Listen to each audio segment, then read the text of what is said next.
What makes Modern Warfare 2 a bad Call of Duty? Well, to answer this question, we first need to ask the question of what makes a good Call of Duty. This is a very simple answer. Is it the maps? Is it the game modes? Is it the side modes? Is it the campaign? No. In my opinion, what makes a good Call of Duty are two main things. The first thing is simple. Does it allow you to play in the playstyle that you want? Every good Call of Duty always has the ability to play how you want and it's never discouraged. Do you want to camp? Whether a claymores, betties, proximity mines, silencers and funky angles to sit in. Do you want to play aggressive? Well, here are perks and attachments and flanking range to help facilitate this. Do you want to play in a hybrid playstyle? Well, that's just fine too. Do you want a quick scope?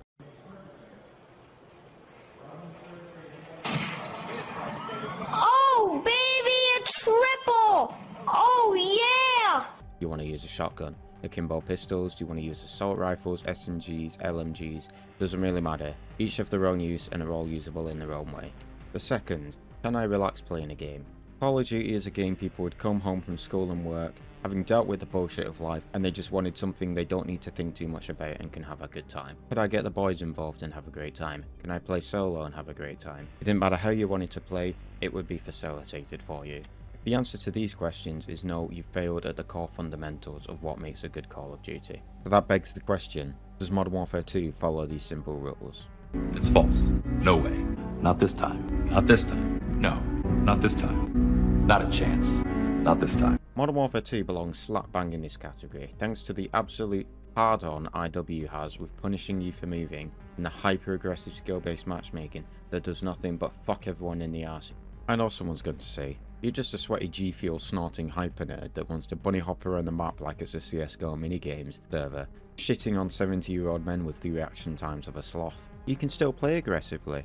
First of all, yes, you can still play aggressively, but you're actively fighting the game every time you do, at every corner. And as a result, your ability to play well as an aggressive player is not dependent on how good you are, but how shit your opponent is. If you stuck a camping Shroud against a Shroud who was actively playing aggressively in Modern Warfare 2, the Shroud who is camping is going to win the fight 100% of the time, every time, and this is where the problem lies. Here's a list of things Modern Warfare 2 has done that actively hinder your ability to play aggressively. First, the new perk system. Perks are a massive thing that allows you to play aggressive.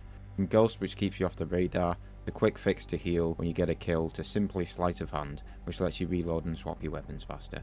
Modern Warfare 2 added the genius system of making players wait for their perks. You spend the first half of the match being unable to push up effectively because the perks that allow you to do so aren't active yet. Thank fuck Modern Warfare 3 is doing away with this dogshit system if the leaks are anything to go off. Next we have equipment. What's the one thing that allows you to stay hyper aggressive added to recent Call of Duties? Stim Shot. This thing has been nerfed so much it's basically irrelevant. It no longer regenerates like Black Ops 4 and Cold War, and you only get one of them unlike Modern Warfare 2019 that gave you two. It no longer activates near instantly like Black Ops 4 and Cold War, and somehow it has a longer animation than it did in Modern Warfare 2019. But the coup de grace is its wonderful system of not instantly healing you. All it does is begin to heal you, and Lord help you if you get shot at any time during that animation, because it will cancel it. Then you have other things, like the great addition that Modern Warfare 2019 added, where if you're running a throwing knife and you melee, you get the old combat knife from the old Call of Duties. But the animation in Modern Warfare 2 takes so goddamn long that you will literally be killed by any weapon in the game before you're able to knife them, even if you initiate the knife before they initiate the first gunshot, making the entire feature completely relevant. Next is the slow-ass ADS times, alongside attachments that make your weapon cross-map people in half a frame.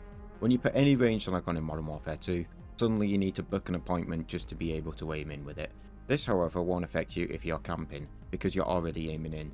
If you swing a corner on someone head glitching, then you can either run a gun which you can aim in with and begin to compete with them, but their gun will have half the time to kill that yours does, as they're fully spec'd into the range unlike you.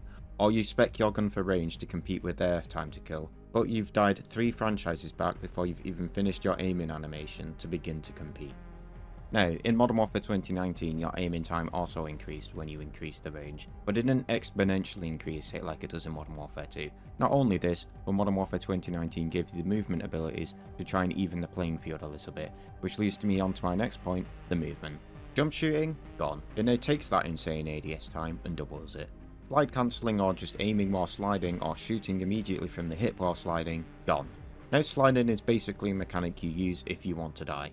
So much so that I literally unbound it in Modern Warfare 2 because it kept getting me killed because I kept trying to use it in an aggressive way. Now before someone cries about these movement abilities, specifically the jumping one, this is something that's been in this franchise since literally Call of Duty 1. Let's not act like this is something that was only used and abused in Modern Warfare 2019. And yes, slide cancelling looked dumb, but there was no reason to remove the ability to shoot effectively while sliding from it. All you had to do was make it so that when you slide cancel, it doesn't refresh your super sprint, and then no one's going to run around doing it all the time.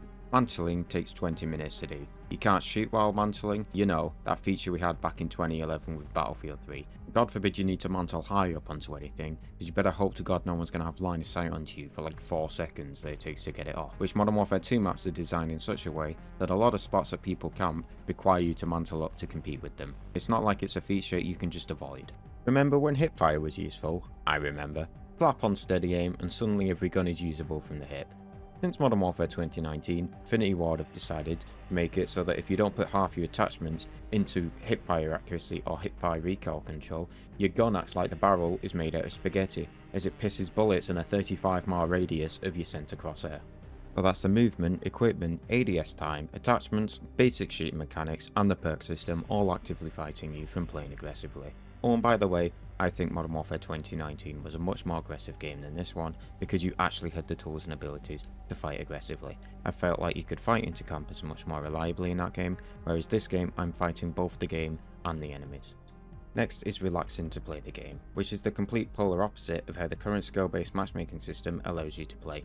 I've seen and had my friends not want to play with me because when they do they get fucked in the ass by players way above their skill level. I distinctly remember this in Modern Warfare 2019, where I was really excited to play the game, so I woke up at 2 AM to play it on release. I played until 9 AM, when my friend who played for many years with me at that point got up to play a match with me before work. He was also extremely excited for the game.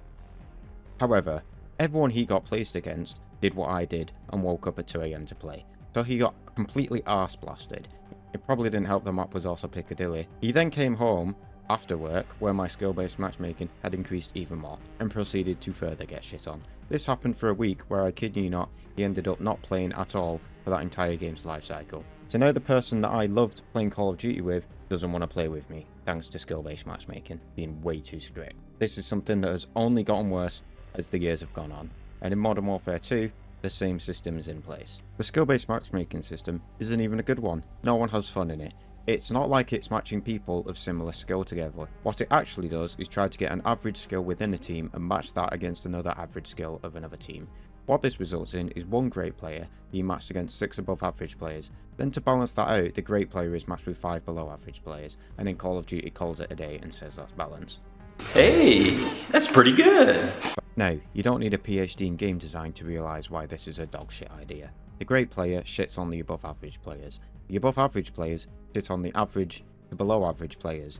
Then the below average players aren't having any fun at all because everyone they fight is way above their skill as the game tries to compensate for the best player on their team. Not only this, but if the great player wants to win, usually that means they have to drop a high kill streak, which usually means that they're going to be running a gunship or a chopper gunner or something similar. Something that essentially spawn traps the other team and prevents them from leaving until you can rack up a bunch of kills so you can make up the difference. Which means that everyone on the other team aren't having fun because they end up getting spawn trapped by chopper gunners and gunships every game. Which then further comes back and bites the below average players on the ass because now they have no one to kill because they're being farmed by the kill streaks. No one is having fun in this situation. Compare this to COD with significantly lower skill based matchmaking. What would happen is you'd have 2 decent players on each team who would run riot. The rest of the teams would be made up of above average or below average players, so that there was always multiple people around your skill bracket in any game that you could get kills on. More often than not, if you were a casual player, you'd play with other casual players, because you didn't have an algorithm forcing you into matches with above average players on your team in an attempt to balance the game. This, by the way, is why it feels like when you have one good game, you're playing versus the sweats of Call of Duty, compared to older Call of Duties. It's not actually thinking that you can compete with those players, it's just trying to get an average skill bracket for that lobby. Whereas before, you would have a chance to run into players who are really good. But even if you were matched against or with good players, there was always multiple people on the enemy team that you could deal with. So as a casual player, you're fucked in the arse more than anybody else, if anything. Before anybody says that I'm talking out my arse on being an elitist dick, I'm gonna let you in on a little secret. I was once not only an average player, but a below average player. and there was always people in the lobby better than me, but it didn't matter because there was always people I could deal with, which offset the fact that one dude was fucking me in the arse the entire game. That is why Modern Warfare 2 feels like shit to play and why it's a shit Call of Duty. If you're an aggressive player, you're fighting an uphill battle. Then if you aren't, you're still fighting an uphill battle as skill-based matchmaking does its best to fuck over everyone involved and ensure no one is having a fun time. But hey, at least Modern Warfare 3 seems to be attempting to address one of these main issues, so maybe we can at least try to have fun doing the playstyle that we want, even if skill-based matchmaking is drop kicking us into an early grave.